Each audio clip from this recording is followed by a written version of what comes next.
All right. Hi, everybody. Welcome back to another episode of the Driven Today podcast, wherein I'm interviewing a lot of influencers and at the same time, CEOs, business owners, and at the same time, consultants. Now, in this particular episode, I'll be speaking directly to one of our good friend right now. He's also a registered financial planner. He's a Sunlight financial advisor. He's also a real estate agent at Philgems Realty Corp, and his former roles are business analysis and research officer, senior editor at Mega World Corporation, associate director at Greenfield Marketers One, and sales director at World Financial Marketing Alliance Incorporated. Now, without any further ado, let's welcome Carlo Biglang-awa. Hi, everyone. Hi. Hello, Hi, Carlo. guys. Hi, David. Good morning. Thank you for having me here in your podcast. It's been a Mhm. while since our Yeah. last conversation. Yeah. And thank you so much for your time, effort, and energy. Okay, because you're gonna go ahead and teach us something new regarding about negotiation, right? So I'm excited to talk to you about this one because there's a lot of people out there they don't want to negotiate. Okay, so guys, for those people who are currently tuning in, okay, I'd like you go ahead and focus to our meaningful conversations ni Carlo dahil he's gonna give us tons of value. So Carlo, you're doing a negotiations program. Okay, and a lot of people would like to be successful. Now, ang pinaka tanong ko rito is very simple lang. Okay, I just want to make sure that our people who's currently listening and watching us right now as well on YouTube is what is negotiation and why it matters in this day and age. Yeah, that's a good question, David. No? And I just want to greet our audience here in Spotify, maybe in other In platforms, Apple including YouTube. Podcasts, yes. Yeah, Apple Podcast. I heard your podcast is one of the top performing podcasts right now. So Mm-hmm. thank you sa mga audiences ni David. And just to define negotiation, it's about two parties no interacting with a certain goal.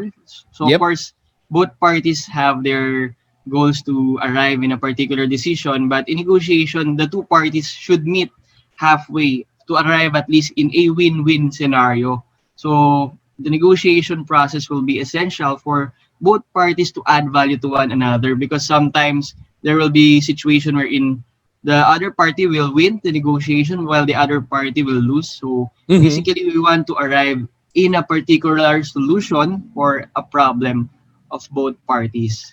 Yeah. So it would be better for everyone. Let's say for example, whether you're in a sales organization or in a corporate setup to have a win-win, right? Yeah. Okay? Because other people they thought na I should win all the time and let the other party lose. Correct? Yeah, yeah, Mm-mm. I agree with you, David. That's our primary goal. But at the same time, there will be scenarios then we might not win the negotiation, but as long as we did our best, Mhm. we can lay down the options to our clients if we are the one who is negotiating or if sila naman yung nagtatanong or nag-ask ng let's say for example discount no if a for example if a real estate agent is selling a particular property so you Mhm. can still provide other terms or options. So Yeah. something like that, no? Yun yung mga situation. Mm-mm. Even kahit sa corporate, no, David, I believe if you're an employee, there will be Mm-mm. situations na kailangan mo makipag-negotiate sa boss mo, di ba? Kahit Yeah. na, kunyari, mag-a-ask ka ng leave, ganyan, Mhm. or you need to speak with your spouse. Actually, David, this is one thing that I would like to emphasize. It's Mhm. really helpful then, even in our personal lives. Mm-hmm. Mm-hmm. I agree. And there's plenty of probably stories that you can tell to us to be really good in negotiations. Pero let's go ahead and start first. Sure. How can you be a really good negotiator or how can you be really good in terms of negotiation? Especially those people who are currently listening to us right now are in between 18 to 34 years old. I'm brand new, Carlo. I don't know what to do. Okay? I'm Yeah. just a yes man. What can I do? Let us know. Yeah, sure. What I teach in my program is about the negotiation principles and the soft skills, because I believe everything that we are doing should be anchored in a principle. So Mm-hmm. there are principles, just to share with you some of it, Mm-hmm. such as the importance of planning before Mm-hmm. negotiation. You should plan ahead of time, because if you plan ahead, you can save a lot of hours doing. Remember, di ba, kapag meron kang gagawin, for example, if you're going to get married from, for example, 10 months from now, if you plan ahead of time, you will save a lot of hours as well in your activities, no? So one thing na important sa negotiation is the planning side. So in my program, I teach different scenarios on how you can apply the Mm-hmm. principles. And of course, David, meron din tayong tinatawag na soft skills. Yep. Kasi hindi naman pwedeng yung principles lang gagamitin. And one Mm-hmm. example of the soft skills that I'm teaching is the importance of understanding your client, or understanding Understanding.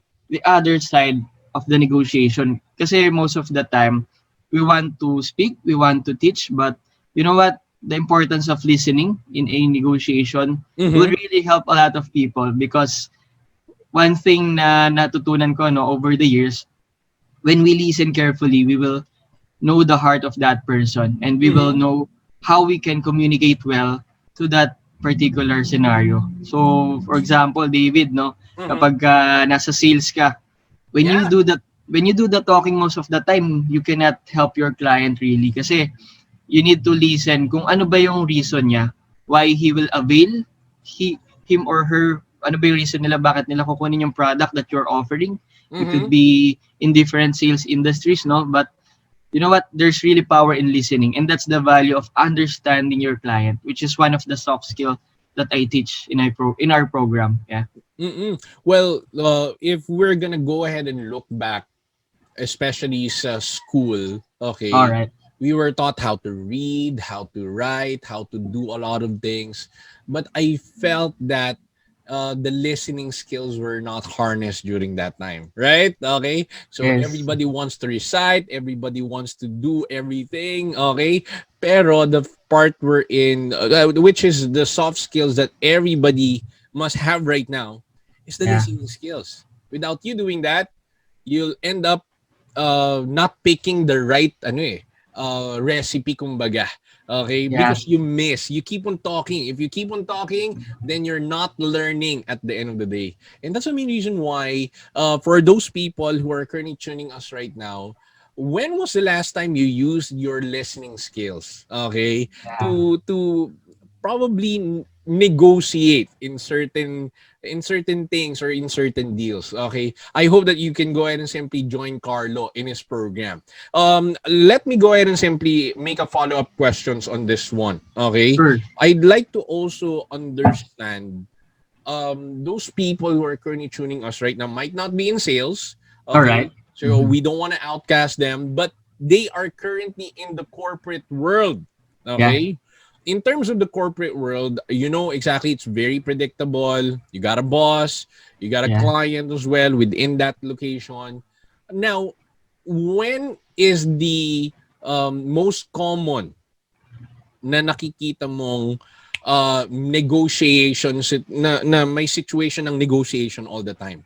Yeah. And might as well, they can go ahead and pre-plan na yung Mm-hmm. event Yeah. na yon. Okay, guys, for those people who are currently tuning in or probably you're currently watching us right now, you might not be the type of person who's not really into planning All because right. you have this kind of mentality of come what may, bahala na, right? Mm-hmm. Okay, but let me tell you, that bahala na will cost you your lifetime, your your whole salary, baby. All right. Mm-hmm. Kaya kaya Carlo is here Yeah. to teach you something that maybe you're not really prepared, but he's gonna go ahead and simply help you solve these kinds of situation. Go ahead, Carlo.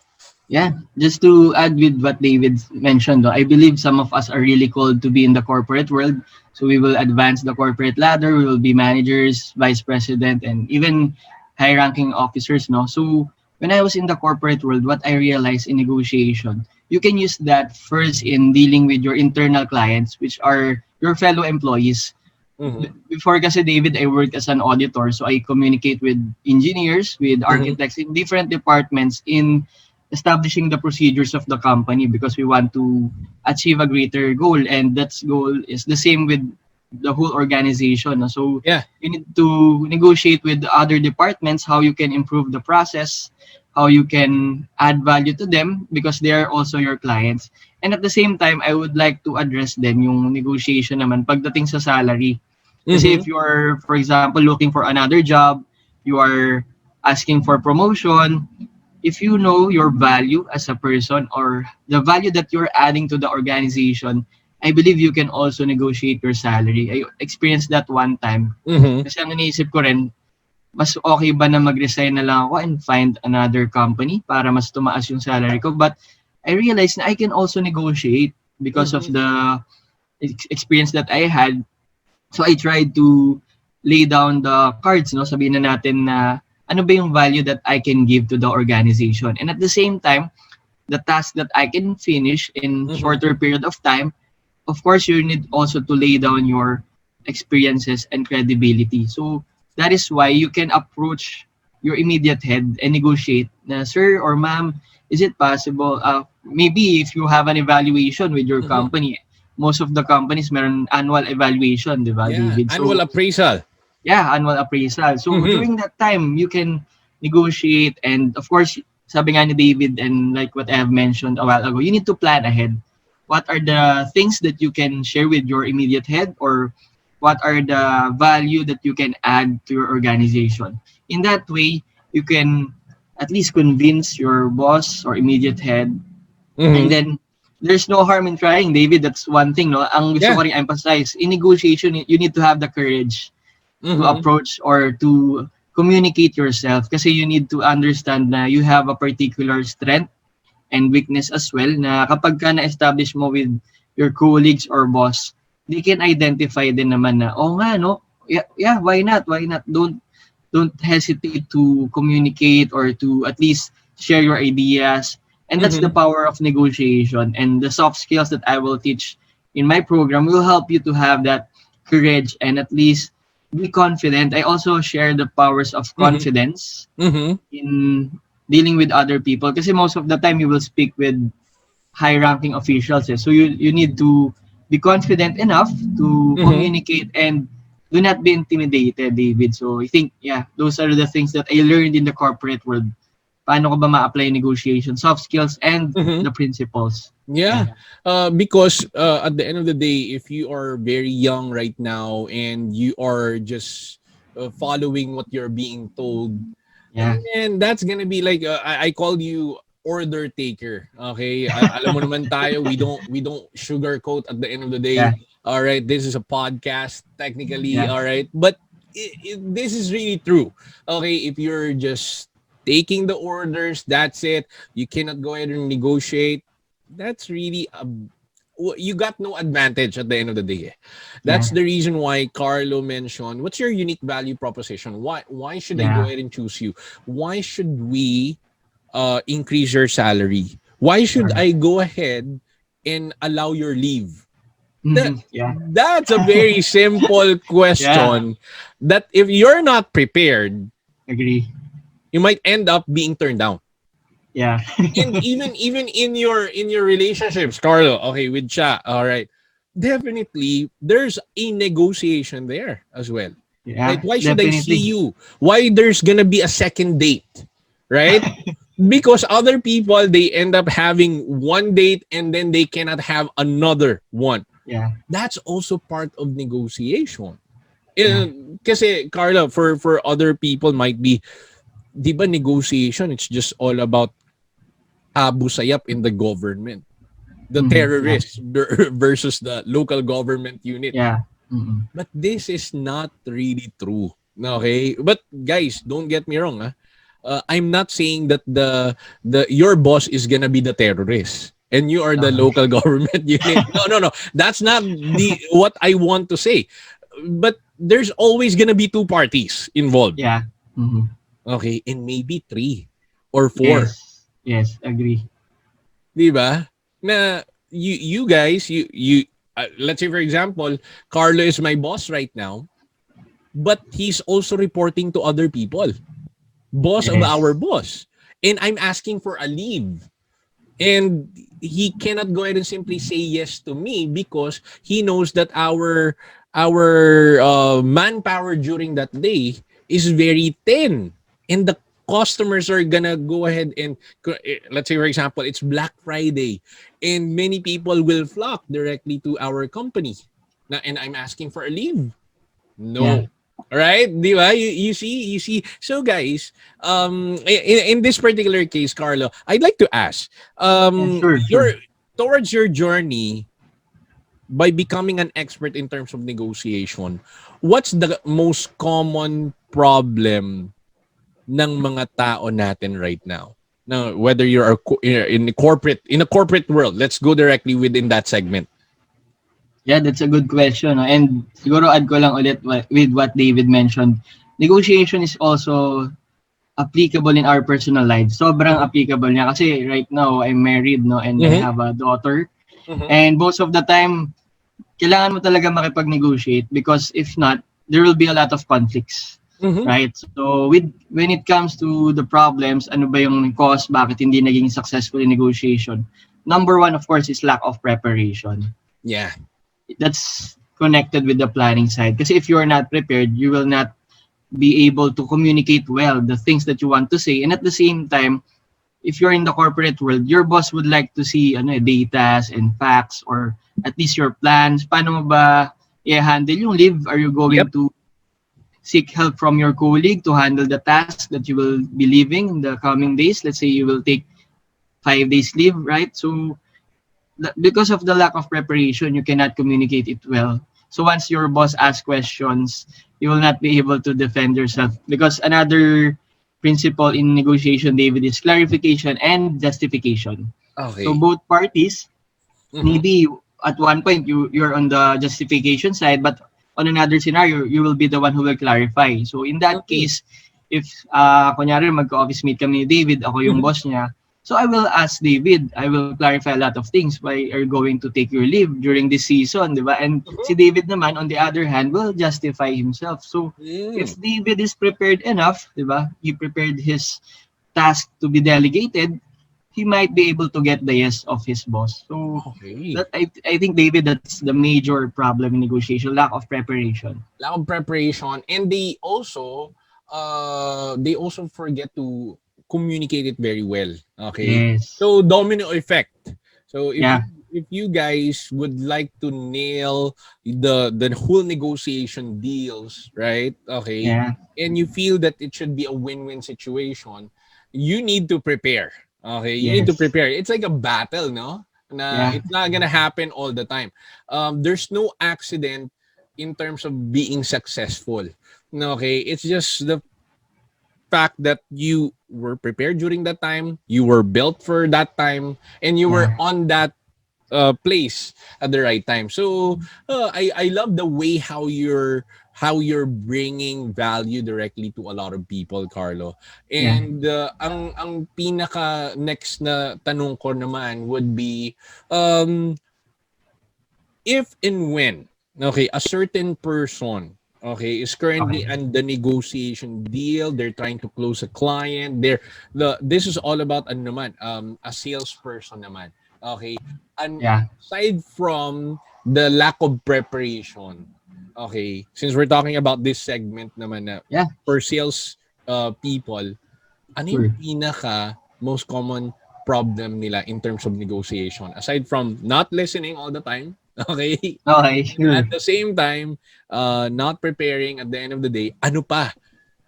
Yeah. I think one mistake din na observe ko is we focus too much on on our competitors because we want to close the deal. Diba? Especially for us, kami ni David nasa financial services kami. Yep. We want to at least ma-close agad yung deal. And at the same time, kapag merong competitor na nag-offer din dun sa client, parang we want to kumbaga, hey, just choose our company kasi ito yung benefits namin, ito yung pwede mo makuha. So if we focus too much on the competition rather than the collaborative side of our job, we Mhm. will miss the point of doing the sales process. Kasi ang goal natin is to really help the client. Remember, as a sales professional or as a businessman, Mhm. the main reason why you are dealing with your clients is you want to help them solve their problems. So if you're focusing on the competition, you will miss the point of really giving the best value that is tailor fitted in the need of your client. So that's one thing, no? Kasi right now, because of social media Mhm. marketing as well, di ba? Yung competition, David, alam naman natin, medyo tight din, di ba? But I realize I do not need to focus on the competition, but collaboration. How can Mhm. I collaborate with the existing offer of another company to this client? Maybe, ma'am or sir, this is the offer of your friend, but for me naman, as your friend as well, kasi Mhm. parehas niyo po kaming kaibigan, Yep. this is the value naman that I can give. So it can even collaborate with your existing maybe professional that you're dealing with, and at the Mhm. same time, it can even at least no maging combination yung value na makukuha niyo sa amin. So Yes. that's one thing, David. And another thing is we let our emotions get the best of us. Mhm. Remember, when we are emotional, sometimes we cannot really deliver the things that we want to say. And sometimes meron ka rin mga masasabi na hindi mo napansin na mention mo pala yun. Maybe sa sales industry, no, minsan you will say something against your competitor, right? May Mhm. mga ganong scenario, you will just say na, oh, Mhm. sila ano, ganito yan. So you will not be able to address na yung talagang solution na gusto mong ibigay. Kasi nga, you focus on the competition and at the same time, you let your emotions get ahead of you. So I think Mhm. for our listeners right now, I would like you to focus on the collaborative side. How Mhm. can you really add value to your client and syempre, give the solution na kailangan nila. Yeah. Yeah, which is totally understandable and very important to practice. Yes. These things are really hard to apply, especially if you don't see the value of how Yeah. much you'll be losing the deal. Okay, Yes. probably the main reason why you're not growing your sales pipeline, or Hmm. probably you're not landing clients, is because you always failed to negotiate, right? Yes. And you failed to follow this preparation. Okay? Yeah. And sobrang helpful yun, okay, kasi marami sa atin nakikinig right now, their career is currently in sales, so negotiation is very important. Lastly, I'd like Yeah. to ask din naman, Hmm. some of Sure. the listeners today, okay, are gearing towards promotion. Yeah. Okay. And what are those tips that you can share with them in order for them to at least be promoted? Okay, kasi they are looking forward for this one. They prepared for these things for about a year already. Okay. Tapos Yeah. hindi pa rin ako pinopromote ni boss. What are your approach, or what are those things that they need to think about? Yeah. Yeah, number one, I would like to share with them no na kailangan nilang mag-set syempre ng personal meeting with their boss. Mm-hmm. And of course, prior to that meeting, they need to list down the things that they want to communicate with their Mm-hmm. boss para hindi rin sila mawala sa usapan and they can establish the reason why they should be promoted. First Okay. is probably yung experience. And of course, at the same time, they need to lay down the credibility rin or yung ano nila, no, yung skills. Kasi hindi naman Mm. pwedeng experience lang pagdating sa promotion. They need to establish ano ba yung skills na pwede kong mabigay. And of course, yung leadership din, no, if they're really ready to lead people. So there will be no perfect timing, David, no, pagdating sa ganyang scenario. They need to have this yung tinatawag natin na guts to really, of course, communicate yung gusto nilang mangyari. Kasi sabi mo nga Mm-hmm. kanina, sometimes yung fear yung nauuna sa atin di ba? So we fear rejection. But for those who are asking for promotion, they can always try. Kasi pagdating sa negotiation, courage will be your ally. Yeah. Courage will be your ally because if you don't try, you will just regret the the timing na pwede mo na pala siyang i-ask. And of course, you need to at least be ready rin whatever happen. Ang pinakamaganda naman kasi sa negotiation, whether you win or lose, you Mm-hmm. will always learn a lot of things. That's why I also share with our participants in our program. Sometimes Mhm. there will be win-win scenario. Sometimes there will be win and lose. So maybe you will be at the losing end, but in reality, it's more of your perspective. Mhm. Because even though you did not, sabihin natin, you did not won the negotiation, as long as you learned something from it, maybe Mhm. your promotion should be this year, but it was adjusted until next year. So, but at the Mhm. same time, one thing is for sure, you will still get promoted. And you had the clarity na, oh nga, no, ito na lang pala yung kulang ko to be promoted. Maybe your boss will mention to you na you just need to finish this one. Mhm. You just need to at least reach this target. So remember, if you do not have the courage to communicate your desire to be promoted, your boss will not be aware of it. Yeah, So, 'di ba? I So, agree. set the meeting, lay down the reasons why you should be promoted, and of course, be ready. Whatever happen, for sure, your timing will come. I believe there's a timing for everything din kasi David, eh, 'di ba? Kahit sa Yeah. promotion. So, Mm. maybe they're also in the character building side kasi what I also experienced in the corporate, even in sales field, no? Minsan, it's not always about the promotion but also the character building. Maybe you're being prepared by the manager, and at the same Oo. time there's a right timing din kasi minsan naman hindi agad dumadating kasi meron pang bigger picture na hindi natin nakikita. So, but yun, siguro yun yung pwede nating ma-share sa kanila, no, na do not be Mm. afraid, have the courage to set that meeting. Yeah. Okay. So hindi ka talaga mapopromote without that meeting at the end of the day, without that one-on-one talk. Okay. So for Yeah. those people, take note about those tips because that's reality. Okay. You cannot go ahead and get to that ladder that you are looking forward to without that having a one-on-one conversation. Yes.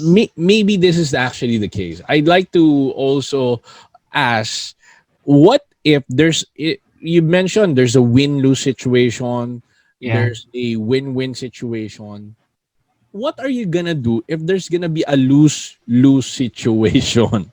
All right. Is there That's good. anything like that? Okay, Carlo?